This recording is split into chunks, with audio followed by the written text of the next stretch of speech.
नमस्कार, vision IAS के news today के इस अंक में आप सभी का स्वागत है। इस अंक में हम आपके लिए लेकर आए हैं यूपीएससी परीक्षा की दृष्टि से महत्वपूर्ण कुछ अहम खबरें। इस अंक के साथ मैं हूं दिव्या तोमर। आइए सबसे पहले बात करते हैं इस अंक की खास खबरों के बारे में। भारत ने चीनी निर्यात सब्सिडी पर विश्व व्यापार संगठन विवाद समिति के निर्णय के विरुद्ध अपील की। Solid state lithium metal battery यानी SSLMB के रूप में बैटरी प्रौद्योगिकी में सफलता प्राप्त हुई। भारत ने आतंकवाद रोधी समिति के कार्यकारी निदेशालय के अधिदेश को नवीनीकृत करने वाले UNSC के प्रस्ताव के पक्ष में मतदान किया। जनगणना का प्रथम चरण और राष्ट्रीय जनसंख्या रजिस्टर यानी NPR डेटा संग्रह कार्य सितंबर 2022 तक स्थगित किया गया और केंद्र ने उच्चतम न्यायालय को स्पष्टीकरण दिया कि EWS कोटे के लिए 8 लाख रुपए की आय सीमा उचित है। और आइए अब खबरों पर विस्तार से चर्चा करते हैं। इस अंक की सबसे पहली खबर विश्व व्यापार संगठन से। भारत ने चीनी निर्यात सब्सिडी पर विश्व व्यापार संगठन विवाद समिति के निर्णय के विरुद्ध अपील की है। इससे पहले ऑस्ट्रेलिया, ब्राजील और ग्वाटेमाला ने शिकायत की थी कि भारत द्वारा गन्ना उत्पादकों को प्रदान की जाने वाली घरेलू सहायता WTO से अनुमत सीमा से ज्यादा है। साथ ही भारत चीनी मिलों को निषिद्ध निर्यात सब्सिडी भी प्रदान करता है। इसकी वजह से समिति ने अपने निष्कर्ष में ये पाया है कि भारत कृषि पर समझौते के तहत अपने दायित्वों के असंगत रूप से कार्य कर रहा है। ब्राजील के बाद भारत विश्व का दूसरा सबसे बड़ा चीनी उत्पादक देश है। भारत ने विश्व व्यापार संगठन के अपीलीय निकाय के समक्ष इस निर्णय को चुनौती दी है। ये निकाय इस तरह के व्यापार विवादों पर अंतिम प्राधिकारी निकाय है। कृषि पर समझौता, घरेलू समर्थन, निर्यात सब्सिडी और बाजार पहुंच के क्षेत्रों में समर्थन को कम करने के लिए विशिष्ट प्रतिबद्धताएं प्रदान करता है। गन्ना उत्पादकों को घरेलू समर्थन, उचित और लाभकारी मूल्य, राज्य परामर्शी मूल्य जैसे उपायों के माध्यम से प्रदान किया जाता है। कृषि पर समझौते के अनुसार घरेलू समर्थन निर्धारित न्यूनतम स्तर से अधिक नहीं होना चाहिए। ये न्यूनतम स्तर विकसित देशों के लिए उत्पादन मूल्य का 5% और विकासशील देशों के लिए 10% तक निर्धारित किया गया है। भारत की निर्यात सब्सिडी में उत्पादन सहायता योजना, बफर स्टॉक योजना और विपणन एवं परिवहन योजना आदि शामिल है। कृषि पर समझौता और सब्सिडी तथा प्रतिकारी उपायों पर समझौते के तहत WTO के सदस्यों से निर्यात सब्सिडी कई कृषि उत्पादों के लिए प्रतिबंधित है। अगली खबर विज्ञान एवं प्रौद्योगिकी क्षेत्र से। Solid state lithium metal battery यानी SSLMB के रूप में बैटरी प्रौद्योगिकी में सफलता प्राप्त हुई है। फॉक्सवैगन ने वर्ष 2025 तक सॉलिड स्टेट बैटरी का उत्पादन करने का लक्ष्य निर्धारित किया है। ये लक्ष्य क्वांटम स्केप के साथ साझेदारी में प्राप्त किया जाएगा। एक solid state battery polymer separator को सॉलिड स्टेट सेपरेटर से प्रतिस्थापित कर देती है। पॉलीमर सेपरेटर पारंपरिक लिथियम आयन बैटरी में प्रयोग होता है। लिथियम आयन बैटरी एनोड और कैथोड को अलग करने के लिए जलीय विद्युत अपघट्य विलयन का उपयोग करती है। एनोड सामान्य रूप से ग्रेफाइट से बने ऋणात्मक इलेक्ट्रोड होते हैं तथा कैथोड लिथियम से बने धनात्मक इलेक्ट्रोड होते हैं। दूसरी तरफ सॉलिड स्टेट बैटरी ठोस विद्युत अपघट्य का उपयोग करती है। ये अपघट्य सेपरेटर की भूमिका का भी निर्वहन करता है। सेपरेटर का प्रतिस्थापन कार्बन या सिलिकॉन एनोड की बजाय लिथियम मेटल एनोड को प्रयोग करने में सक्षम बनाता है। कार्बन या सिलिकॉन एनोड पारंपरिक लिथियम आयन बैटरी में उपयोग किए जाते हैं। लिथियम मेटल एनोड पारंपरिक एनोड की तुलना में अधिक ऊर्जा सघन होता है। इससे बैटरी समान मात्रा में अधिक ऊर्जा को संग्रहित कर सकती है।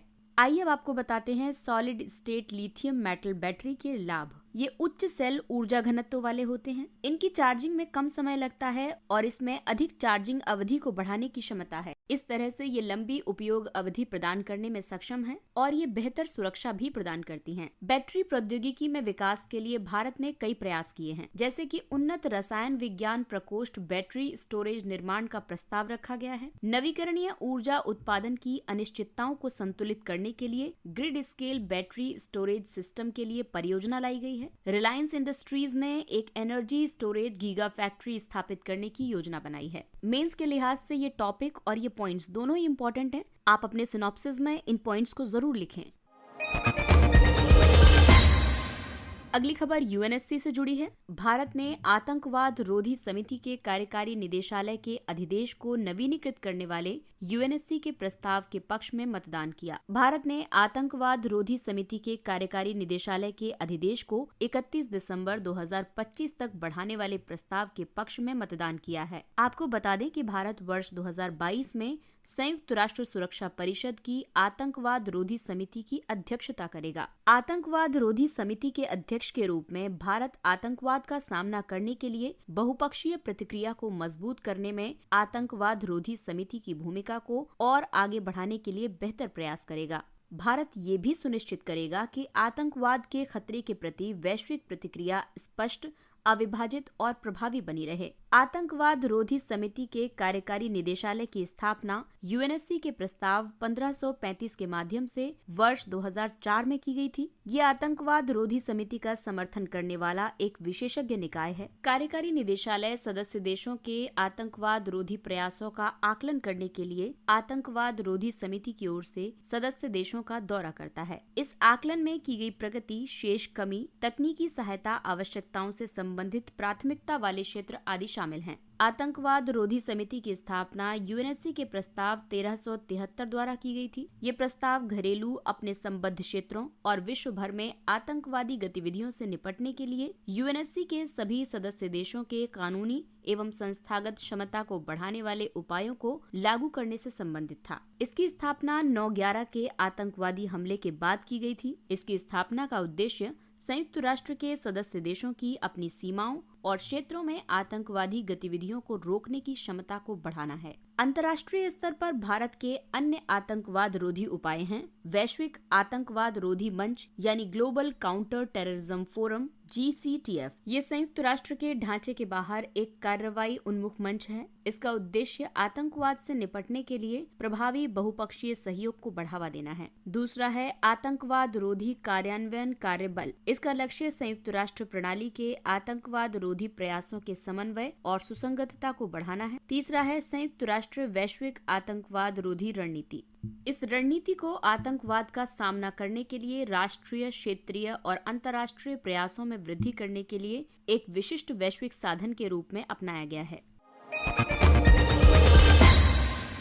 जनगणना का प्रथम चरण और राष्ट्रीय जनसंख्या रजिस्टर यानी NPR डेटा संग्रह कार्य सितंबर 2022 तक स्थगित किया गया। पूर्व में ये चरण अप्रैल से सितंबर 2020 से आयोजित होने वाला था, लेकिन वैश्विक महामारी के कारण अनिश्चित काल के लिए स्थगित कर दिया गया था। जनगणना में एक विस्तृत प्रश्नावली शामिल होती है। इसमें आयु, लिंग, जन्म स्थान, मातृभाषा, धर्म आदि सहित प्रत्येक व्यक्ति का विवरण दर्ज किया जाता है। वहीं राष्ट्रीय जनसंख्या रजिस्टर यानी NPR के तहत बुनियादी जनसांख्यिकीय डेटा और बायोमेट्रिक विवरण को एकत्रित किया जाता है।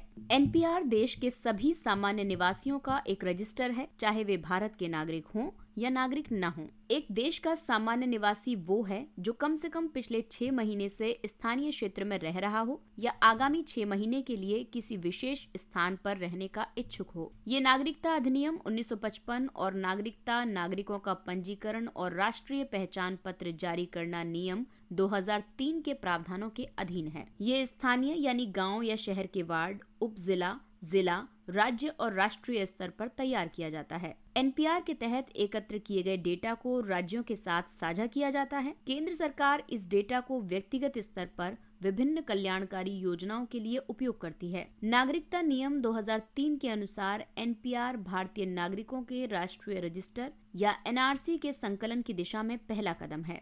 NRC एक रजिस्टर है जिसमें सभी वास्तविक भारतीय नागरिकों के नाम होते हैं। वर्तमान में केवल असम के पास ही ऐसा रजिस्टर है। अगली खबर EWS कोटे से जुड़ी हुई है। केंद्र ने उच्चतम न्यायालय को ये स्पष्टीकरण दिया है कि EWS कोटे के लिए 8 लाख रुपए की आय सीमा उचित है। केंद्र सरकार ने एक हलफनामे में उच्चतम न्यायालय को ये सूचित किया है कि उसने एक विशेषज्ञ समिति द्वारा की गई सिफारिशों को स्वीकार करने का निर्णय किया है। ये हलफनामा नीट के लिए ऑल इंडिया कोटे में आर्थिक रूप से कमजोर वर्ग यानी EWS कोटा या अन्य पिछड़ा वर्ग के लिए आरक्षण लागू करने के केंद्र के निर्णय को चुनौती देने वाली रिट याचिका के प्रत्युत्तर में दायर किया गया था। उच्चतम न्यायालय ने पहले EWS के लिए 8 लाख रुपए के आय संबंधी मानदंड की तर्कसंगतता पर संदेह व्यक्त किया था। इसके बाद केंद्र एक विशेषज्ञ समिति गठित करने के बाद इस पर पुनर्विचार करने के लिए सहमत हुआ था। मामले के सुप्रीम कोर्ट में लंबित होने की वजह से केंद्र ने नीट पीजी काउंसलिंग प्रक्रिया पर भी रोक लगा दी थी। ईडब्ल्यूएस आरक्षण को वर्ष 2019 में 103वें संविधान संशोधन के माध्यम से लागू किया गया था। ये संविधान के अनुच्छेद 15 और 16 में खंड 6 शामिल करके नौकरियों एवं शिक्षा में आर्थिक आरक्षण प्रदान करता है। विशेषज्ञ समिति की प्रमुख सिफारिशों के मुताबिक वर्तमान सकल वार्षिक पारिवारिक आय सीमा को 8 लाख रुपए या उससे कम निर्धारित किया जा सकता है। ईडब्ल्यूएस आय सीमा के बावजूद 5 एकड़ कृषि भूमि का स्वामित्व रखने वाले परिवार के व्यक्ति को इस आरक्षण से वंचित रखा जा सकता है। इसके प्रावधानों में से आवासीय संपत्ति मानदंड को हटाया जा सकता है। आइए अब बात करते हैं कुछ संक्षिप्त लेकिन परीक्षा की दृष्टि से महत्वपूर्ण खबरों के बारे में। Hate speech. भारत में हेट स्पीच की कोई विशेष कानूनी परिभाषा नहीं है। भारतीय विधि आयोग की 267वीं रिपोर्ट के मुताबिक आमतौर पर नस्ल, निर्जातीयता, लिंग, यौन अभिविन्यास यानी सेक्सुअल ओरिएंटेशन, धार्मिक विश्वास और इसी तरह के संदर्भ में परिभाषित व्यक्तियों के समूह के खिलाफ घृणा के लिए उकसाने को हेट स्पीच कहा जाता है। भड़काऊ भाषणों और अभिव्यक्तियों से निपटने के लिए भारतीय दंड संहिता की धारा 153A और 505 के तहत कुछ प्रावधान किए गए हैं। ये हेट स्पीच किए जाने पर दंडित करने का उपबंध करते हैं। विधि आयोग ने हेट स्पीच का विशेष रूप से अपराधीकरण करने के लिए भारतीय दंड संहिता में अलग अलग अपराध जोड़ने का प्रस्ताव प्रस्तुत किया है। MP बेज बरुआ समिति और TK विश्वनाथन समिति ने भी इसी तरह के प्रस्ताव प्रस्तुत किए हैं। वर्तमान में आपराधिक कानूनों में सुधार के लिए समिति भी हेट स्पीच को परिभाषित करने का प्रयास कर रही है। पढ़े भारत। स्कूल शिक्षा और साक्षरता विभाग द्वारा पढ़े भारत अभियान आरंभ किया गया है। ये 1 जनवरी से आरंभ होने वाला 100 दिनों का एक पठन अभियान है। इसका उद्देश्य आनंदमय तरीके से सीखने के अनुभव के लिए छात्रों को पढ़ने के लिए सहयोग देना और प्रोत्साहित करना है। ये अभियान बाल वाटिका से कक्षा 8 तक पढ़ने वाले बच्चों पर केंद्रित होगा। इसका उद्देश्य बच्चों, शिक्षकों, अभिभावकों, समुदाय, शैक्षिक प्रशासकों आदि सहित सभी हितधारकों की भागीदारी सुनिश्चित करना है। अभियान में मातृभाषा या स्थानीय या क्षेत्रीय भाषाओं सहित भारतीय भाषाओं पर भी ध्यान केंद्रित किया जाएगा। 21 फरवरी को अंतर्राष्ट्रीय मातृभाषा दिवस के रूप में मनाया जाता है। इस दिवस को भी अभियान के साथ एकीकृत किया गया है। गैर सरकारी संगठनों के FCRA पंजीकरण की अवधि 3 महीने के लिए विस्तारित की गई। गृह मंत्रालय ने विदेशी अभिदाय विनियमन अधिनियम यानी FCRA के तहत पंजीकृत उन गैर सरकारी संगठनों को जारी पंजीकरण प्रमाण पत्रों की वैधता को जनहित में और 3 महीने तक बढ़ा दिया है, जिनके लाइसेंस 31 दिसंबर 2021 तक नवीनीकृत नहीं किए गए थे। किसी भी गैर सरकारी संगठन या संस्था के लिए विदेशी धन प्राप्त करने के लिए FCRA के तहत पंजीकरण अनिवार्य है। इसे प्रत्येक 5 वर्षों में नवीनीकृत किया जाता है। आपको बता दें कि भारत में गैर सरकारी संगठनों के विनियमन के बारे में अधिक जानकारी के लिए आप 28 दिसंबर 2021 का न्यूज टुडे का अंक दोबारा से सुन सकते हैं। निर्यात प्रोत्साहन योजनाएं। सरकार ने विदेश व्यापार नीति के तहत कई निर्यात प्रोत्साहन योजनाओं के लिए आवेदन जमा करने की अंतिम तिथि को बढ़ा दिया है। इसमें शामिल है भारत से पण्य वस्तु निर्यात योजना यानी MEIS। इसके तहत भुगतान किए गए शुल्क पर नुकसान की प्रतिपूर्ति के लिए ड्यूटी क्रेडिट स्क्रिप्ट के रूप में निर्यातकों को प्रोत्साहन प्रदान किया जाता है। निर्यात उत्पाद पर शुल्क और करों की छूट योजना MEIS का स्थान लेगी। इसका कारण MEIS का विश्व व्यापार संगठन के नियमों के अनुरूप नहीं होना है। भारत में सेवा निर्यात योजना। अधिसूचित सेवाओं के सेवा प्रदाता अर्जित शुद्ध विदेशी मुद्रा के 5% की दर से मुक्त हस्तांतरणीय ड्यूटी क्रेडिट स्क्रिप्ट के लिए पात्र हैं। राज्य तथा केंद्रीय करों और लेवीज पर छूट यानी ROSCTL की योजना। ये भारत से वस्त्र और परिधान निर्यात करने वालों के लिए एक योजना है। इसे निर्यात प्रोत्साहन के लिए आरंभ किया गया है। राष्ट्रीय वायु खेल नीति का प्रारूप 2022। नागर विमानन मंत्रालय ने भारत में वायु खेलों को सुरक्षित, किफायती, सुलभ, सुखद और टिकाऊ बनाने के उद्देश्य से नेशनल एयर स्पोर्ट्स पॉलिसी का प्रारूप जारी किया है। प्रारूप नीति की मुख्य विशेषताओं की बात करें तो NASP 2022 में aerobatics, aero modelling, amateur built और प्रायोगिक विमान, ballooning, drone, gliding, hang gliding एवं पैराग्लाइडिंग, माइक्रोलाइटिंग और पैरामोटरिंग, स्काई डाइविंग तथा विंटेज विमान जैसे खेल शामिल हैं। Air sports federation of India को सर्वोच्च शासी निकाय के रूप में स्थापित किया जाएगा। वायु खेल उपकरणों के घरेलू डिजाइन, विकास और विनिर्माण को आत्मनिर्भर भारत अभियान के अनुरूप बढ़ावा दिया जाएगा। क्विटो समायोजन। वर्ष 2018 में क्विटो में सहमत मॉन्ट्रियल प्रोटोकॉल का समायोजन कई तरह के आग्रह करता है, जैसे कि प्रतिबंधित रसायन ट्राइक्लोरोफ्लोरोमीथेन के वैश्विक उत्सर्जन में अप्रत्याशित वृद्धि के विरुद्ध प्रतिक्रिया में प्रोटोकॉल के प्रवर्तन तंत्र को मजबूत करना, किगाली संशोधन के कार्यान्वयन की व्यवस्था करना। ये संशोधन जलवायु परिवर्तन से प्रेरित हाइड्रोफ्लोरोकार्बन के अनुमानित उत्पादन और खपत में कटौती करने से संबंधित हैं। वर्ष 1987 का मॉन्ट्रियल प्रोटोकॉल ओजोन परत को नष्ट करने वाले पदार्थों से संबंधित है। ये ओजोन क्षयकारी पदार्थों के उत्पादन और उपयोग को नियंत्रित करता है।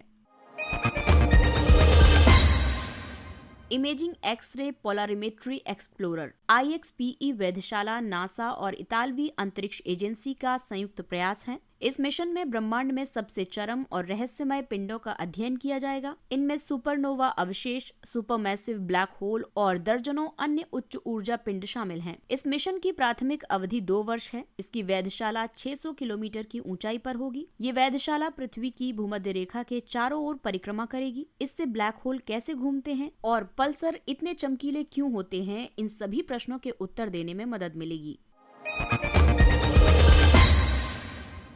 Dark genome. हाल ही में मानव जीन के बाहर डार्क जीनोम के DNA की जांच कर रहे वैज्ञानिकों ने उन विकसित क्षेत्रों की खोज की है जो स्किज़ोफ्रेनिया और द्विध्रुवीय विकार से जुड़े प्रोटीन के लिए संकेतावली यानी कोड बनाते हैं। पारंपरिक तौर पर जीन के रूप में परिभाषित क्षेत्रों के बाहर के DNA को डार्क जीनोम कहा जाता है। ये ऐसे जीन या प्रोटीन हैं जिनके जैविक कार्य पर न्यूनतम ज्ञान उपलब्ध है। इसके अलावा इससे जुड़े और उनके विश्लेषण के लिए सीमित उपकरण मौजूद हैं। इस तरह इनका सटीक चिकित्सा पहलों पर प्रतिकूल प्रभाव पड़ता है।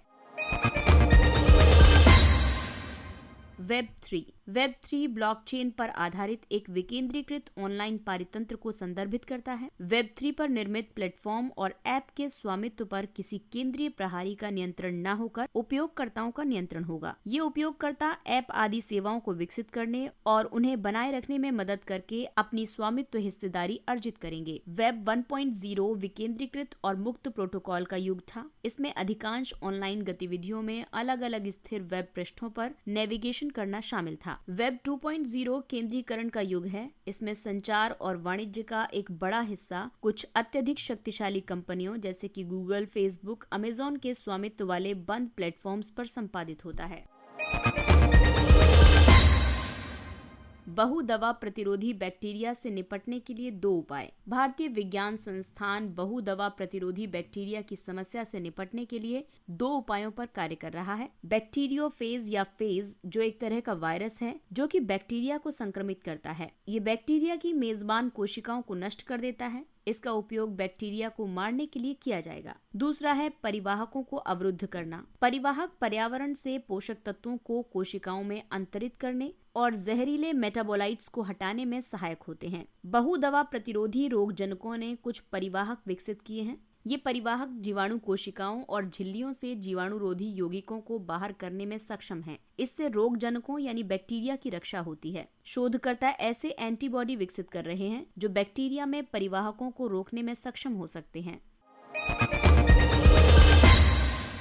बहिर्ग्रह पर चुंबकीय क्षेत्र। खगोलविदों की एक टीम ने एक बहिर्ग्रह हैट P11b के आसपास चुंबकीय क्षेत्र के प्रथम संकेत की पहचान की है। ये बहिर्ग्रह पृथ्वी से 123 प्रकाश वर्ष दूर स्थित हैं। एक्सोप्लैनेट सौरमंडल से बाहर के ग्रह होते हैं। अधिकांश बाहरी ग्रह अन्य सितारों की परिक्रमा करते हैं, लेकिन मुक्त गतिमान बहिर्ग्रह, जिन्हें आवारा ग्रह कहा जाता है, गैलेक्टिक केंद्र की परिक्रमा करते हैं और ये किसी भी तारे से जुड़े हुए नहीं होते हैं। पृथ्वी का चुंबकीय क्षेत्र सौर पवनों के रूप में ज्ञात सूर्य से निकलने वाले ऊर्जावान कणों के विरुद्ध एक कवच के रूप में कार्य करता है। चुंबकीय क्षेत्र अन्य ग्रहों पर भी इसी प्रकार की भूमिका निभा सकते हैं।